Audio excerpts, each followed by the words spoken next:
We are now joined by Congressman Jordan. First time dealing with all of this in detail. Good evening, Congressman. Good evening. You heard that report. Yeah. You've seen the reports in recent days. Your reaction first to all of this? It's false. I mean, I never saw, never heard of, never was told about any type of abuse. If I had been, I would have dealt with it. Our coaching staff, we would have dealt with it. These were our student athletes. A good coach puts the interest of his student athletes first. We would have dealt with it if we'd have known about anything that happened. If, in fact, there are victims, they deserve justice. There's an investigation going on. We're going to, I think, meet with them next week. We want the investigation to get to the truth. That's what we need here is the truth. All right. Take a listen to DeSabato from one of the statements he made earlier this week.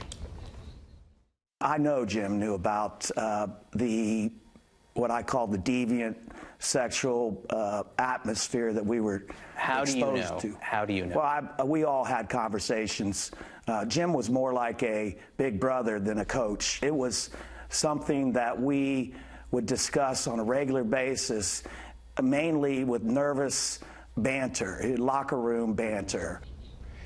Now there are five, at least five. One Politico is saying there's six. Where are these guys coming from? Conversations in a locker room are a lot different than allegations of abuse or reported abuse to us. I mean, I've been around the sport of wrestling my entire life.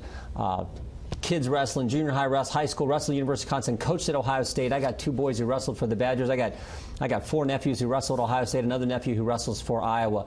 Conversations in a locker room are a lot different than people coming up and talking about abuse. No one ever reported any abuse to me. If they had, I would have dealt with it.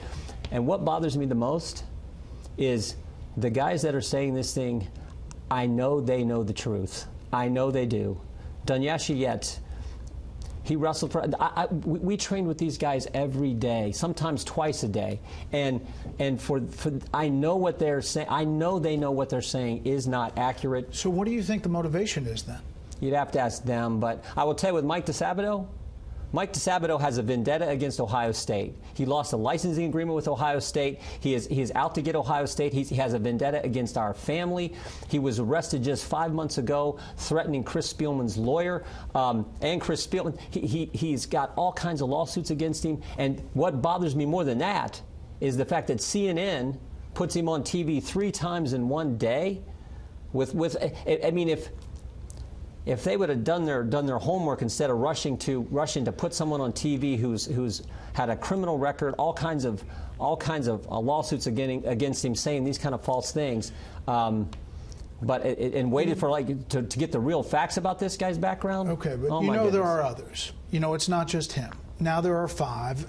The Wall Street Journal talked to the former UFC world champion, Mark Coleman, who says he has an affinity for you, likes you a lot. But he says, quote, there's no way, unless he's got dementia or something, that he's got no recollection of what was going on at Ohio State. I have nothing but respect for this man. I love this man. But he knew as far as I'm concerned. I feel sorry for Mark Coleman. Mark Coleman wrestled for us, was a national champ, and then was one of our coaches for several years. That it's just not accurate. There never was abuse reported to me, and if there was, we'd have dealt with it. Sean Daly, former Ohio State wrestler. I participated with Jimmy and other wrestlers in the locker room talk about Strauss. We all did. It was very common knowledge in the locker room that if you went to Dr. Strauss for anything, you would have to pull down your pants.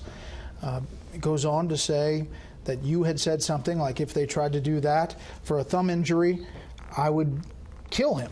Not true. Did not say it. All right, but let me ask you, Congressman, you've got these guys that are now on the record. Somebody reading this from outside, what do you say to them? What is driving these guys to say this now? Yeah, you'd have to ask them. I think the timing is suspect from when you think about how this whole story came together after the Rosenstein interview or hearing with this whole talk about the speaker's race. But it is just not accurate. And as I said before, conversations in the locker room are a lot different than someone coming up to you and saying there was some kind of abuse. If there had been that, we would have dealt with it. Coach Hellickson would have dealt with it. Our entire coaching staff, we had 5 coaches, we'd have dealt with it. These student athletes. So did you hear it in the locker room? No. No type of abuse.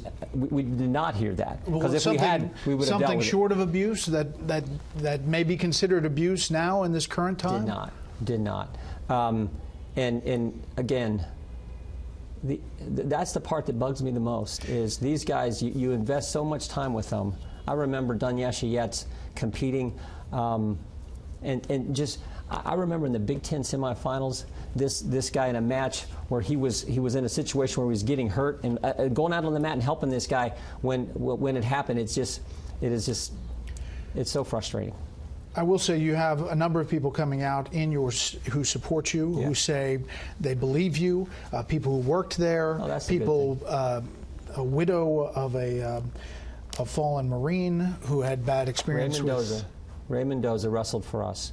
Mike DeSabato helped establish this fund, a memorial fund for Ray, who gave his life for our country as a Marine in Iraq. I was at the first event, spoke at that event with Coach Hellickson and Coach Trussell.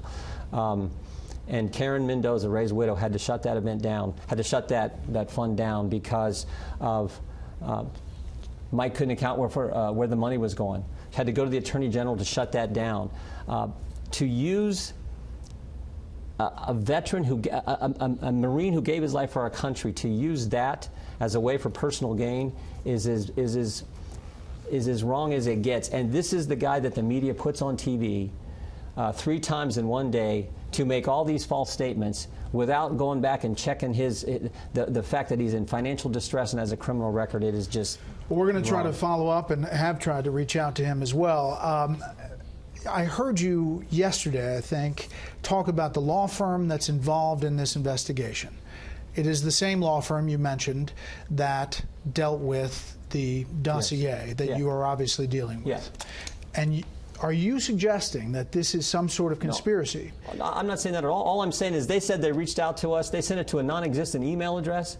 So think about this. This is Perkins and Coie. Perkins Coie, Hillary Clinton's law firm. So the same law firm that can find an ex-British spy to put together a dossier to go after President Trump can't find a congressman's email address, can't get a hold of me, and then they tell the press, we reached out to him, he didn't respond. That is just complete bogus. And I mean, Brett, when we have one of these hearings in Congress, I tell you one thing, every liberal in the country seems to be able to find our phone number and find our address and call us up. But this law firm who's supposedly doing this investigation couldn't find that. You didn't receive an email from them? We did not. You didn't receive any contact from them? They have not contacted. Now, they've been in contact with us since they said that, and we're going to sit down with them. We want to get to the truth. If there were people who were abused, they deserve justice. But what has been said about me is completely false. And it's been said by one individual who spent 18 months in prison for fraud, another individual who has this vendetta against Ohio State, who was bilking a fallen Marines fund, who has numerous lawsuits and was arrested.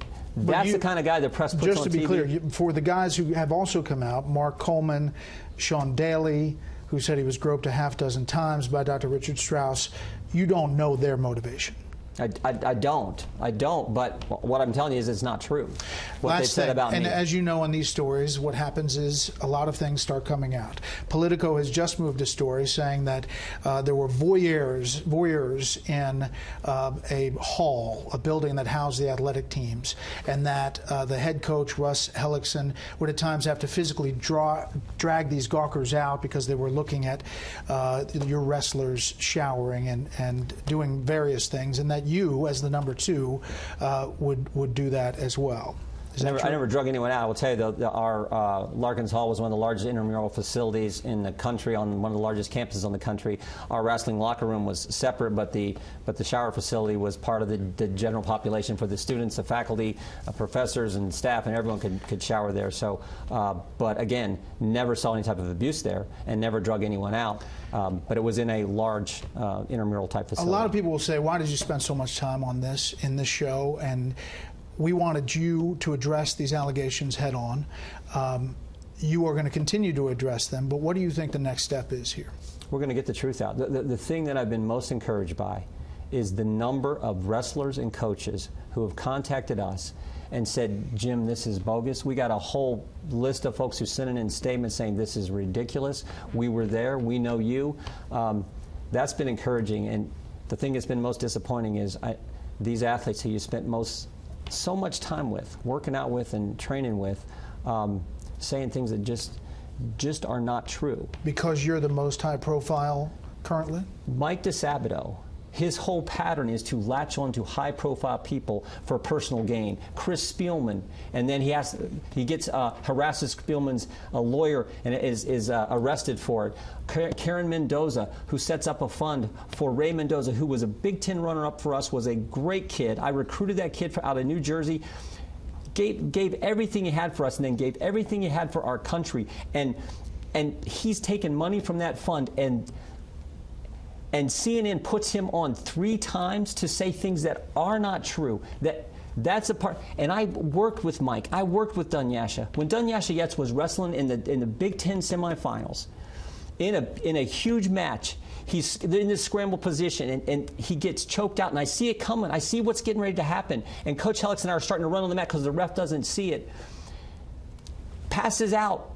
We're there. I mean, that's what coaches do. They look out for their kids. They look out for their student athletes. I had a great coach in high school. Coach McCunn was the best teacher in our school, the toughest teacher in our school, and the best wrestling coach in the state. He talked about this. Coach Hellickson did so much for me when he was my coach. And for guys that I know they know what they're saying is not true. I know they know that, and they're saying it anyway.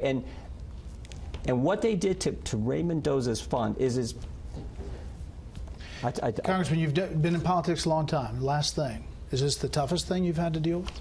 It's been the toughest week. I mean, it's just been tough for our fans. It's been, I mean, look, I don't want to.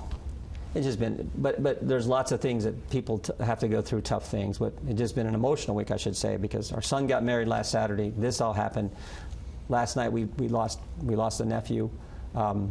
He was killed. He wrestles for the University of Wisconsin. He's a junior, national qualifier, wonderful kid, and was killed in a car wreck last night, traveling out to Iowa to see his sister, who's the statistician for the Iowa wrestling team. But look, I mean, all kinds of Americans have to deal with tough things, but this is wrong. It's just wrong. Congressman, sorry for your loss, your family's loss. We appreciate you dealing with these allegations on the show, and we'll continue to follow it. Thanks, Brad.